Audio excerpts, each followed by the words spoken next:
All right, folks, we're going to be starting our CSDE presentations now. I'm having my colleague Gail Mangs come up. She'll be going first, and Gail will be giving a legislative update. Gail?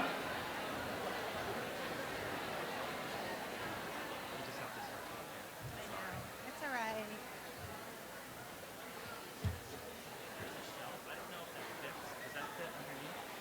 Yes, that's right. Yeah. Okay.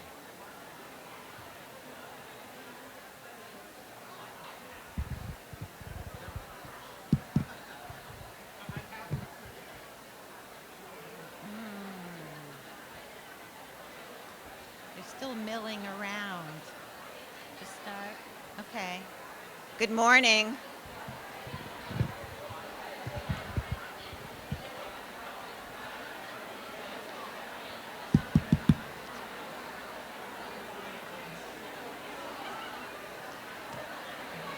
I know that you all don't get to see each other together like this very often, so there's a lot of conversation. But we're on a tight schedule, so I'm going to get started. I know that you're all very interested in the legislative update. Let me go back.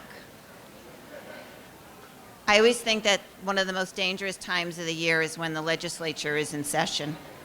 And this year is no different. There's a lot of new statutes that got passed this year. There's no way that we can review them all in the short time that we have this morning. But I'm just going to review a couple of the ones that seem more important that you all need to know. So we'll be talking about the legislation that has to do with paraprofessionals, with restraint and seclusion, with transition planning, the electronic IEP. It will come eventually, don't worry. With the RESCs and dyslexia. So I'm going to start with paraprofessionals. So as you probably know, there's new legislation this year that parents and guardians have the right to bring to PPT meetings the paraprofessional that's been assigned to their child. This is new. This is totally new. I know in the past paraprofessionals have not attended PPT meetings. But they have the right to request that the paraprofessional assigned to their child come to any PPT meeting where the child's IEP is going to be developed, revised, discussed, reviewed. And upon the formal identification of any child as being eligible for special education and at every PPT meeting, each responsible Board of Education will have to inform parents that they have the right to have this paraprofessional at the meeting. So first, who is the paraprofessional? There's many different job titles out there. We certainly see them on IEPs all the time. So we're reading paraprofessional to include personnel who have job titles such as the paraprofessional, one-to-one, instructional aid or assistance, a job coach, personal care provider, personal care assistant, and there's probably a few other job titles out there that I haven't touched on. But any individual who provides support to a child or works directly for a child, but a license or certification is not required. Assigned to, the what part, means that the child's IEP, it has to be in the IEP, includes support for a child that may be described as one-to-one, adult support, paraprofessional as needed, or something similar. And it would also include a paraprofessional who's been assigned to a classroom because of the presence of that child in the classroom. No matter how we describe them, what label you use, the paraprofessional assignment should be found in the IEP and could be on pages 2, 8, or 11. The where do we find the paraprofessional working? It might be in a general education classroom, it might be in a co-taught classroom, it might be in a self-contained classroom, or it could be in a community setting or a job site. If the IEP also includes an extended school day program and there's a paraprofessional assigned, then that would also be included. For children who have more than one paraprofessional who gets to attend the meeting, our guidance would be that if a student has more than one paraprofessional assigned to them, you only need one at the meeting. That would be in most cases. I can certainly envision situations where you might want both of them, but most of the time it should only be one. How much notice does the parent have to provide that they are going to want the paraprofessional to be at the meeting? The statute's not clear about that, of course, but the Bureau's guidance would be 5 school days would constitute reasonable notice so that the school district knows. We're going to be updating several of our documents to include this information. So we'll be updating the IEP, the PPT meeting notice, the procedural safeguards, the Parents' Guide to Special Education in Connecticut, and the Policies and Procedures Manual. There'll also be some kind of addendum to the guidelines for training and support of paraprofessionals. Until then, we're recommending that school district include this information with the PPT meeting notice and on page 2 of the IEP as well. And in addition, you're required to notify the parents of all children eligible to receive special education that they do have this right. In addition, there was an agreement reached between the Connecticut State Department of Education and the American Federation of Teachers, providing that paraprofessionals may be listed as the service implementer on the page 11 grid of the IEP if they provide specially designed instruction to a child or a related service to a child under the supervision of licensed or certified personnel. The title, not the name of the certified or licensed personnel, should show up on page 11. Go back. And it should be included in the staff responsible field. And you also need to include the amount of time that each of these members of your personnel will be spending with the child. A paraprofessional who's been assigned just to a classroom in general should show up on page 8 of the IEP. I know that you're going to have a lot of questions about these new requirements as well as some of the other ones that I'll be discussing. So please come to the consultant sessions afterwards. If you look on the back of your schedule for this morning, you'll find the restraint and seclusion person, where they're going to be, as well as the paraprofessional people, the transition people. So that would be the time for questions. Restraint and seclusion. Effective July 1st, and I do apologize for reading a lot of this, but the material is so dense, it's very hard to just kind of synopsize. July 1st, the Public Act expands the prohibition on the use of restraint and seclusion, except in emergency situations, to all public school children in grades K through 12. So that's gen ed kids and special education students. As far as special ed students go, however, students age 3 to 21 are still included. And it doesn't matter whether they're receiving services from their Board of Education, whether it's in one of our approved private special education schools, a RESC, or another private facility. The Connecticut special education regulations that have been in effect for 2 years remain in effect, except where they may be in conflict with the new statute. And we are reviewing the regulations to determine where there need to be some changes made.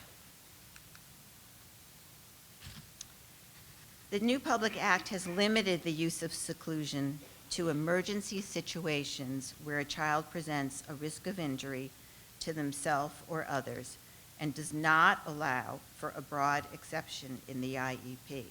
So we should not be seeing on page 2 of the IEP seclusion as needed.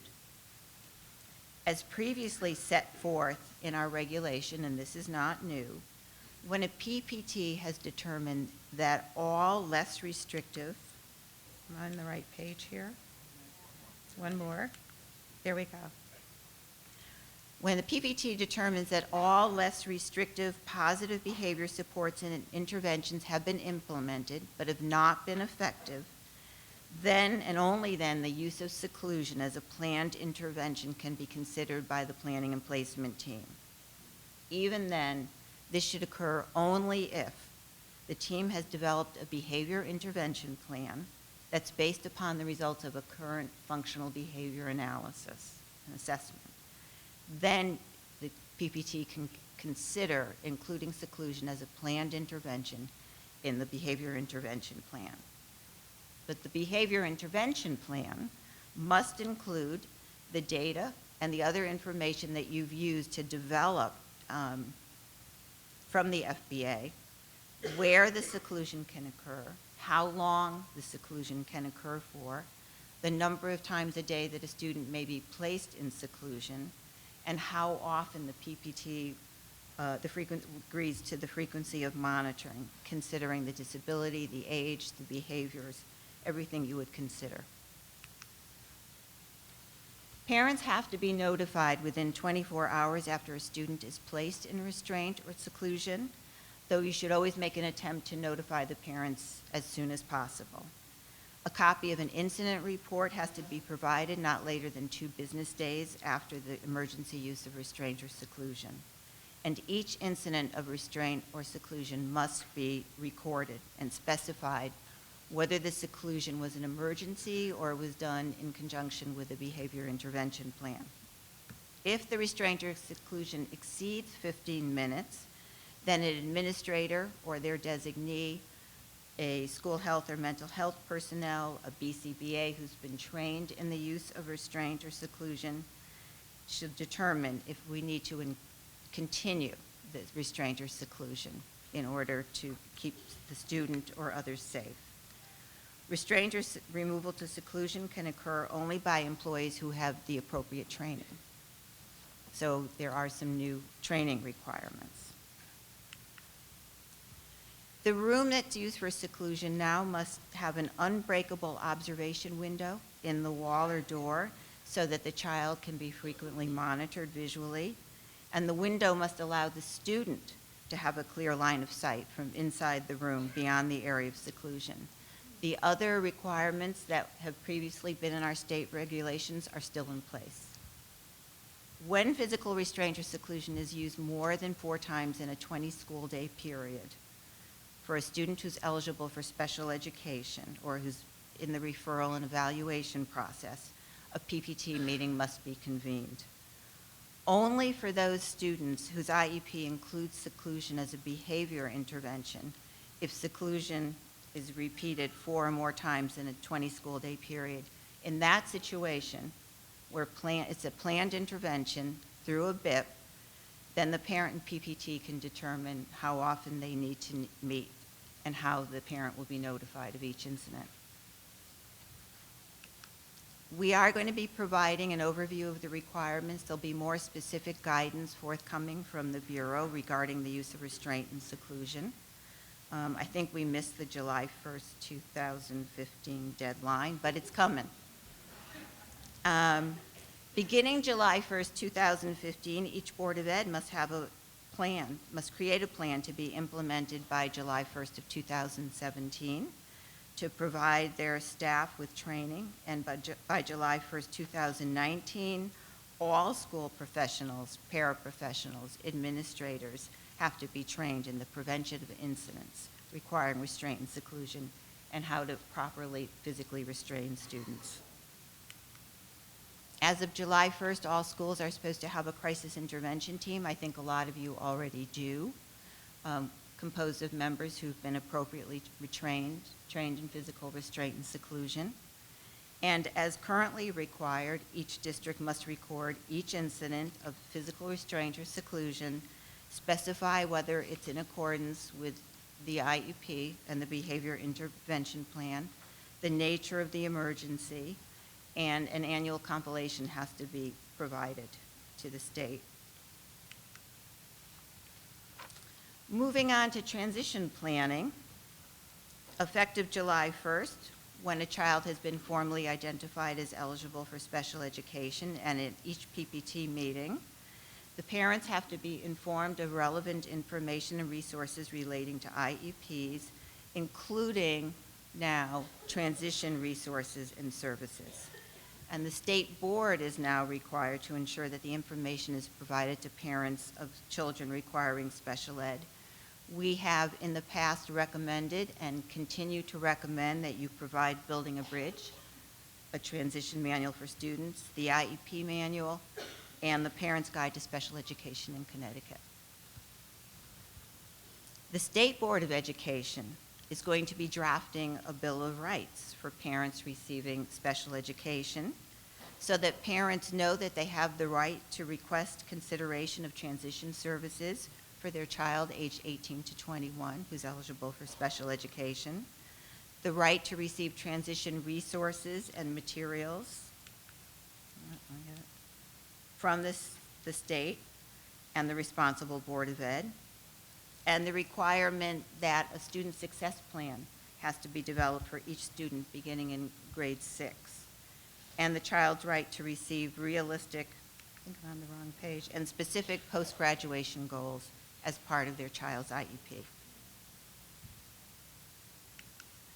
Beginning with this school year and for all succeeding school years, the state shall provide the Bill of Rights to boards of education for distribution at a PPT meeting for students who are in grades 6 through 12. And in addition, the State Board of Ed, working with BRS and DDS and the Office of Workforce Competitiveness, is going to coordinate the provision of transition resources, services, and programs, create a fact sheet regarding transition resources, services, and programs, and collect information.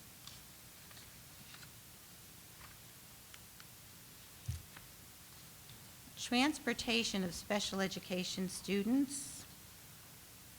By January 1st of 2016 and annually thereafter, each Board of Education shall review the transportation arrangements for their special needs students both in and out of the district and make appropriate changes to ensure the safe transportation of those students, which could include bus monitors or cameras on the vehicles.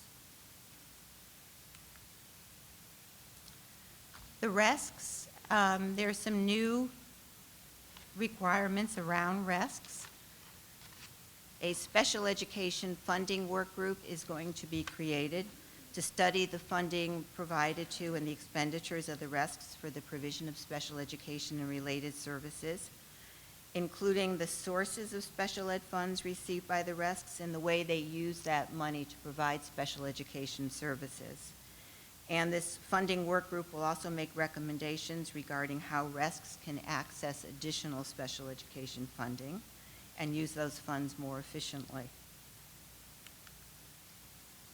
In addition, each RESC is going to be developing a regional model for the provision of special ed services related to transportation, training, and therapeutic or related services.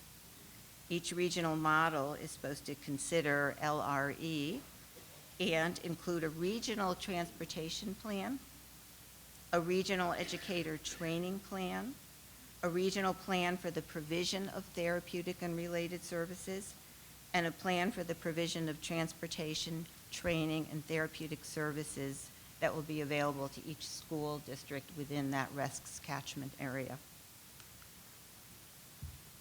In addition, each RESC is to conduct a survey of special education and related services provided in their region to identify the need for enhanced or additional services and programs. By October 1st, 2016, they have 1 year. Each RESC is going to be studying the feasibility of providing and administering new special ed services and programs that are of equal or greater quality than those currently being provided by the local boards of education. And there should be a feasibility study that takes into consideration the things that are listed there.